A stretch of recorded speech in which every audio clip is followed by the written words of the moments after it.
Hello friends, good evening. कैसे आप सब? उम्मीद है बहुत अच्छे होंगे। फ्रेंड्स, आज एक ऐसे टॉपिक के ऊपर बात करेंगे जिसके बारे में शायद सबको पता है, लेकिन इसमें कुछ बातें ऐसी होती है जो नए नए जो रूल्स आते हैं, जो नए नियम आते हैं एनपीएस कंट्रीब्यूशन के बारे में, तो उनको कवर करना बहुत ज़्यादा ज़रूरी हो जाता है। यहाँ पे सबसे पहले मैं बता देता हूँ, इस वीडियो के अंदर हम बात करेंगे एनपीएस कंट्रीब्यूशन कैसे किया जाता है प्रॉपरली। ऑनलाइन एनपीएस कंट्रीब्यूशन मतलब नेशनल पेंशन स्कीम के अंदर अगर हम कुछ भी कंट्रीब्यूट करना चाहते हैं, अमाउंट अपनी जो डिपॉजिट करना चाहते हैं अपने रिटायरमेंट के लिए, तो वो कैसे कर सकते हैं। इसके लिए दो वे होते हैं, दोनों वे की आगे हम बात करेंगे। इससे पहले मैं कुछ क्लैरिफिकेशन है वो दे देता हूँ।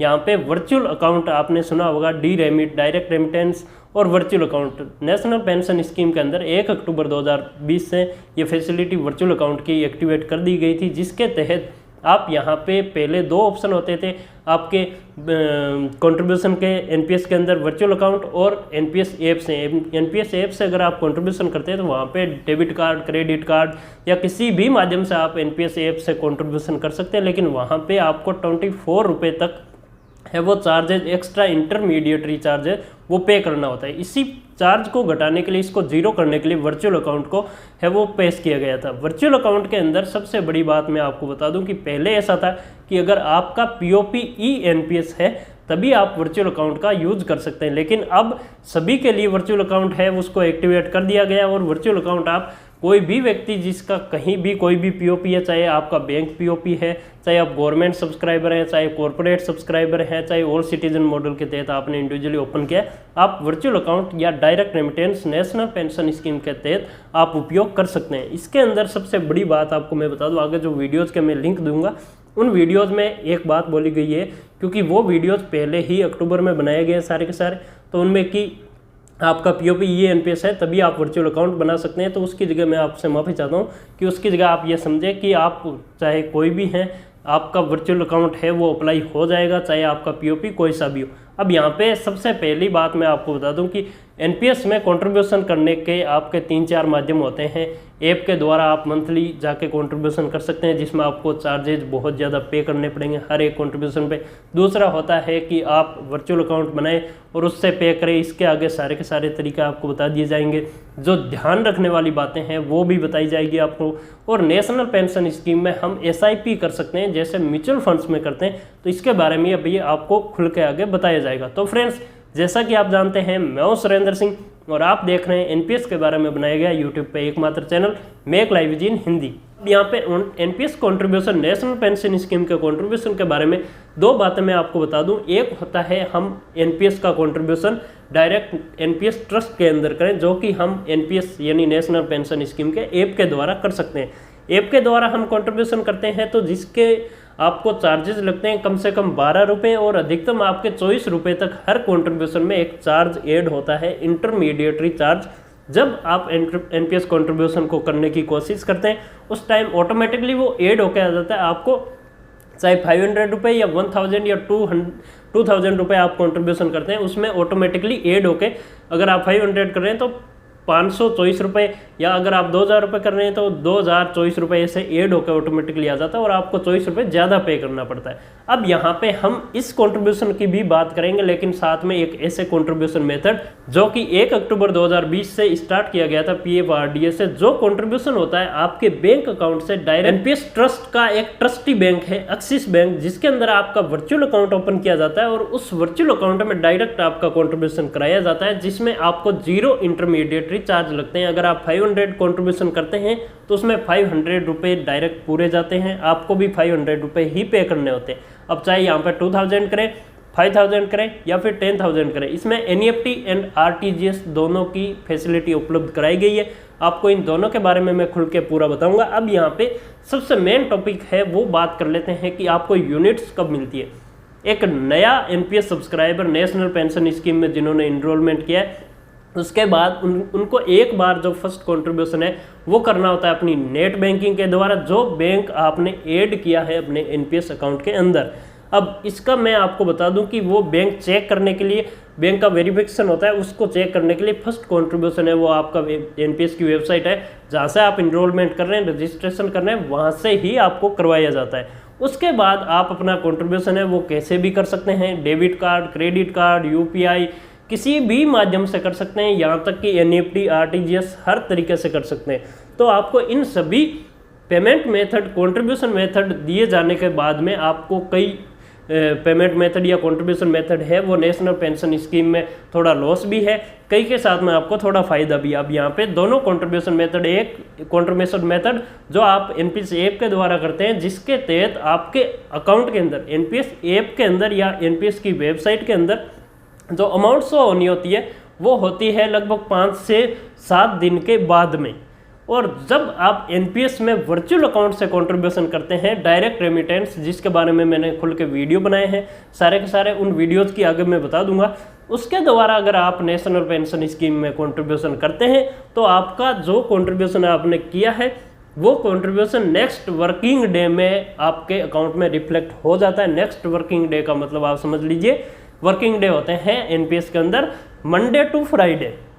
अगर इस बीच आप कंट्रीब्यूशन करते हैं तो आपका एनपीएस का जो भी कंट्रीब्यूशन हुआ है वो आपके नेक्स्ट वर्किंग डे में आपके अकाउंट में शो होने लग जाता है। अब यहाँ पे सबसे पहली बात जो लॉस और फायदे की बात है वो शॉर्ट में हम कर सकते हैं कि एनपीएस ऐप के द्वारा अगर आप कंट्रीब्यूशन करते हैं तो आपको एक्स्ट्रा इंटरमीडिएटरी चार्ज पे करने होते हैं हर एक कंट्रीब्यूशन पे। अगर आप वर्चुअल अकाउंट से कंट्रीब्यूशन करते हैं तो आपको 0 कंट्रीब्यूशन फीस देनी होती है। अगर आप एसआईपी करने की सोच रहे हैं, अगर आप इंडिविजुअल इन्वेस्टर हैं, तो आपके मन में एक चीज़ जरूर आती है कि क्यों ना हमारे एनपीएस अकाउंट के अंदर ऑटोमेटिकली हमारी अमाउंट है वो डेबिट हो जाए और हमारे एनपीएस अकाउंट में डिपॉजिट हो जाए और हर मंथ ये हर साल कंप्लीट हो। तो आपको यहाँ पे 12 एसआईपी के मतलब 12 मंथ की एसआईपी आप ऐड कर सकते हैं। वो कैसे करनी है आगे मैं आपको बताऊंगा खुल के। तो वो उस तरीके से आप ऐड करके ऑटोमेटिकली 0 इंटरमीडिएटरी के चार्ज के साथ में आपका कंट्रीब्यूशन हो जाता है। आप नो टेंशन रहे। और उसके बाद आप जब चाहे उस एसआईपी को बंद कर सकते हैं, जब चाहे उस एसआईपी की अमाउंट को आप बढ़ा सकते हैं, जब चाहे उस एसआईपी के अमाउंट को घटा सकते हैं। अब यहाँ पे सबसे पहले हम और आप यही सोच रहे हैं कि हमें 0 कंट्रीब्यूशन से कैसे कंट्रीब्यूशन कर सकते हैं। तो इसके लिए आपको मैं डायरेक्ट पहले पूरा संक्षिप्त में बता देता हूँ, क्योंकि जो आपका एनपीएस ऐप के द्वारा कंट्रीब्यूशन है वो बहुत ही इजी होता है, जो हर कोई कर सकता है। तो ये चीज़ हम लास्ट में बात करेंगे। पहले हम 0 वाले की बात कर लेते हैं और एसआईपी की बात कर लेते हैं। तो यहाँ पे सबसे पहले मैं आपको एक चीज़ पहले वीडियो में बताया था कि वर्चुअल अकाउंट कैसे क्रिएट किया जाता है। उसमें मेरे वीडियो में एक बात कही हुई है कि अगर आप ई एनपीएस में है या फिर आपका पीओपी ई एनपीएस में है तभी आप वर्चुअल अकाउंट क्रिएट कर सकते हैं। लेकिन फ्रेंड्स अब ऐसा बिल्कुल भी नहीं है। अब एनपीएस में आपने चाहे किसी पीओपी के थ्रू या फिर आपने अपने बैंक के थ्रू या कारवी के फिनटेक किसी के भी थ्रू आपने अपना एनपीएस अकाउंट ओपन किया है, तो आप किसी भी तरीके के एनपीएस के सब्सक्राइबर हैं, चाहे गवर्नमेंट है, इंडिविजुअल है, चाहे प्राइवेट है, कोई से भी है, कॉर्पोरेट है, आप एनपीएस वर्चुअल अकाउंट का फायदा है वो बेनिफिट है वो ले सकते हैं। अब कैसे लेना है आपको, तो इसके लिए मैं आपको वीडियो का लिंक है वो डिस्क्रिप्शन में दे रहा हूँ। जो वर्चुअल अकाउंट क्रिएट करने के लिए वर्चुअल आईडी आपको क्रिएट करनी होती है। वर्चुअल आईडी आपका टीयर 1 प्लस टीयर 2 दोनों की अलग अलग होती है। आप चाहे तो बोथ अकाउंट्स की वर्चुअल आईडी बना सकते हैं, आप चाहे तो सिर्फ टीयर 1 की बना सकते हैं, आप चाहे तो टीयर 2 की बना सकते हैं। अब यहाँ पे इतना कुछ करने के बाद में आपको डायरेक्ट मैं आपको पेमेंट का बता देता हूँ। तो इसके अंदर मैंने आपको बेनिफिशियरी ऐड करने का बताया है। बेनिफिशियरी ऐड कैसे करते हैं, हम अपने सेविंग अकाउंट में बेनिफिशियरी हम ऐसे ही ऐड करते हैं जैसे कि हम एक नया बेनिफिशियरी हम किसी भी व्यक्ति को, जैसे किसी का सेविंग अकाउंट है, करंट अकाउंट, कोई भी अकाउंट है, उस व्यक्ति को अगर हम कोई भी पेमेंट करते हैं तो उससे पहले हम बेनिफिशियरी ऐड करते हैं, आपको पता है। तो वर्चुअल अकाउंट अप्लाई करने के बाद में आपके पास में 24 से 48 आवर्स के अंदर आपके वर्चुअल अकाउंट नंबर आ जाते हैं। टीयर 1 एंड टीयर 2 दोनों के अलग अलग आने के बाद में, तो फ्रेंड्स जैसा कि मैंने अपनी जो एसबीआई की नेट बैंकिंग है इसमें लॉगिन कर लिया है। आपके पास चाहे कोई सा भी बैंक हो, आपको पता है कि सबके जो बेनिफिशियरी ऐड करना हुआ, फंड ट्रांसफर हुआ, एनईएफटी आरटीजीएस हुआ, ये सारी प्रोसेस सेम रहती है। तो मैं एक बार आपको शॉर्ट में दोबारा बता देता हूँ ऐड बेनिफिशियरी आपको कैसे करना है। आपको बेनिफिशियरी पे जाना है। अब यहाँ की प्रोसेस है वो अलग अलग बैंकों की अलग अलग हो सकती है, ये ध्यान दें। मैं इसमें जैसे मेरी प्रोफाइल में लॉगिन कर लेता हूँ। एसबीआई में ये सिस्टम होता है प्रोफाइल लॉगिन का।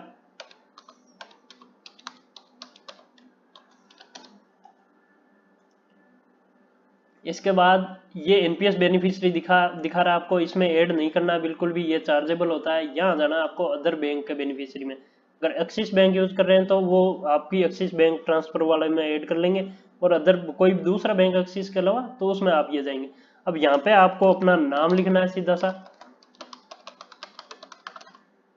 आपका जो वर्चुअल अकाउंट का अकाउंट नंबर आएगा उसको लिखना है, 16 अक्षर का आएगा लगभग। यहाँ पे कंफर्म अकाउंट नंबर लिखना है, एड्रेस में मुंबई कर सकते हैं आप, कोई दिक्कत नहीं है। यहाँ पे लिमिट, ये ईयरली लिमिट है, आप कितनी मैक्सिमम कितनी लिमिट रखना चाहते हैं तो यहाँ पे कुछ भी लिख सकते हैं आप, 5 लाख 10 लाख जो भी है। यहाँ पे IFSC कोड भी आपके मेल के ऊपर आएंगे, वो लिखने हैं आपको, और आई एक्सेप्ट पे क्लिक करेंगे और आप यहाँ पे सबमिट कर देंगे। इसके बाद आपको पता है कि आप जैसे अपने जो अदर बेनिफिशियरी है जो ऐड करते हैं उनको कैसे ऑथराइज करते हैं, सब में अलग अलग नियम होता है, उसी तरह से इस बेनिफिशियरी को भी आपको ऑथराइज करना है, ये ध्यान रखें। अब यहाँ पे जैसे ही आपको पेमेंट की कंडीशन में जाना है कि मुझे एक बार ही, जैसे मैं SIP ऐड करूँ वो अलग बात है, लेकिन मुझे ऐसे ही डायरेक्टली पेमेंट करना है, तो उसके लिए मैं क्या करूँगा, डायरेक्ट पेमेंट्स या ट्रांसफर में जाऊँगा, और अन्य बैंक वालों का ट्रांसफर है अदर बैंक ट्रांसफर उसमें जाऊँगा।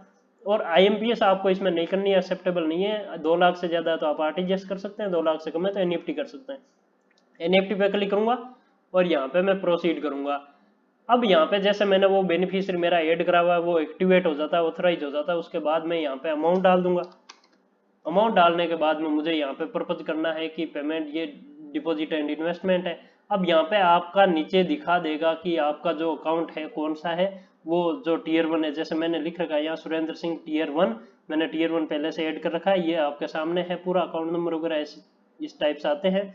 तो आप यहाँ पे जैसे ही क्लिक कर देंगे और यहाँ पे अब पे नाउ का मतलब है अभी मैं फर्स्ट टाइम, मतलब एक ही बार मैं ये पेमेंट करना चाहता हूँ, एक बार पेमेंट करना चाहता हूँ, उसका मतलब आप समझ रहे हैं कि मुझे अभी पेमेंट करना है, ये अभी NPS के ट्रस्ट में चला जाएगा। मैं उसको शेड्यूल भी कर सकता हूँ, कब अगर नेक्स्ट टाइम कभी और डेट में ये पेमेंट जाना हो तो वो शेड्यूल हो सकता है।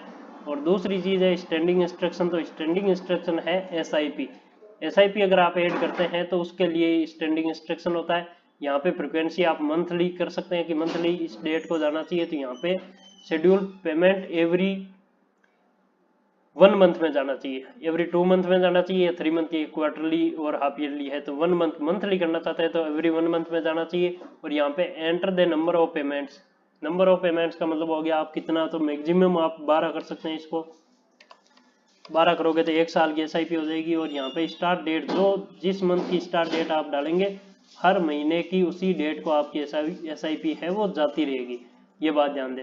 और यहाँ पे आप सबमिट कर देंगे तो आपकी SIP है वो एक्टिवेट हो जाएगी सीधी सी। वीडियो का लिंक मैं डिस्क्रिप्शन में दे रहा हूँ, उसमें आप Tier 1 एंड Tier 2 दोनों के अकाउंट्स ऐड कर सकते हैं, और चाहे तो Tier 1 और Tier 2 दोनों के अलग अलग, जैसे आपको बताया मैं वीडियो के अंदर मैंने, उस तरीके से आप ऐड कर सकते हैं। वो आपका तरीका वही रहेगा जैसा कि आप किसी भी व्यक्ति का आप NEFT या RTGS किसी को करते हैं तो उसके लिए आप पहले उसका बेनिफिशियरी जैसे ऐड करते हैं, यहाँ पे नाम में आपका खुद का नाम आ जाता है। अगर आप दोनों बेनिफिशियरी ऐड करते हैं तब आपके थोड़ी सी समस्या रहती है कि आपको Tier 1 एंड Tier 2 जैसा लिखना पड़ता है। वीडियो में मैंने खुल के पूरा बताया, उस वीडियो को आप एक बार जरूर जाके देखें, आप पूरा सीख जाएंगे कि आपको वर्चुअल अकाउंट का बेनिफिशियरी है वो कैसे अपने सेविंग अकाउंट या करंट अकाउंट में ऐड करना है। अब यहाँ पे एक बात जो ध्यान देने वाली बात है वो ये है कि आपको उसी अकाउंट में ऐड करने की ज़रूरत नहीं है जिस अकाउंट को आपने NPS में ऐड किया है। यहाँ पे आपका होना चाहिए अकाउंट, सेविंग अकाउंट या करंट अकाउंट, बाकी किसी भी बैंक के अकाउंट में आप ऐड कर सकते हैं। चाहे आपके अकाउंट 3 बैंक में है अलग अलग, तो आप तीनों में अलग अलग में ऐड कर सकते हैं। आपको इस तरह की कोई बंदिश नहीं है कि आप उसी अकाउंट से पेमेंट करें जिस अकाउंट को आपने NPS के अंदर ऐड किया है। आई होप कि आप समझ गए। अब वर्चुअल अकाउंट में कंट्रीब्यूशन से संबंधित एक नियम है जो ये है कि आप अगर 9:30 बजे से सुबह किसी भी वर्किंग डे में 9:30 बजे से पहले अगर आप कंट्रीब्यूशन करते हैं तो आपको NAV है वो सेम डे की, मतलब जिस दिन आपने कंट्रीब्यूशन किया है उसी दिन की मिलती है। और आपको यूनिट्स है वो नेक्स्ट वर्किंग डे में 8 बजे से पहले पहले आपके NPS अकाउंट में, नेशनल पेंशन स्कीम के अकाउंट में आपके शो होने लग जाती है। लेकिन अगर आप SIP ऐड करते हैं तो आपको पता है कि जो ECS का सिस्टम होता है ऑटो डेबिट का, या जैसा भी आपकी जैसे किसी भी तरह की किस्त वगैरह जाती है तो आपको पता है कि 10 साढ़े 10 बजे के करीब वो डेबिट होती है ऑटोमेटिक। तो उसमें आपको एसआईपी के रूप में अगर आप लेते हैं तो आपको नेक्स्ट डे की जो एनएवी है वो मिलती है, और नेक्स्ट डे से आगे वाले दिन आपको यूनिट्स है वो अकाउंट में शो होने लग जाती है। अब तीसरी जो बात है वो ध्यान देने वाली बात आपके लिए मैं बता दूं कि आपको वर्चुअल आईडी को ना बेनिफिशियरी में ऐड करके वर्चुअल अकाउंट नंबर को ऐड करना है। इस बात का जरूर ध्यान दें। यहाँ पे एक जो बात है वो आपके लिए बता दूं कि आप इस अकाउंट में, वर्चुअल अकाउंट्स में पैसा डिपॉजिट कर सकते हैं, वापस विड्रॉल नहीं कर सकते हैं। इसलिए कृपया करके एक बार जब बेनिफिशियरी को ऐड करें तो बिल्कुल ध्यान से ऐड करें, किसी और का नंबर है वो बिल्कुल भी ना ऐड कर लें, क्योंकि इसके अंदर सिर्फ डिपॉजिट का सिस्टम होता है, वापस विड्रॉल का सिस्टम होता नहीं है। तो आई होप वीडियो आपको समझ में आ गया हो फ्रेंड्स।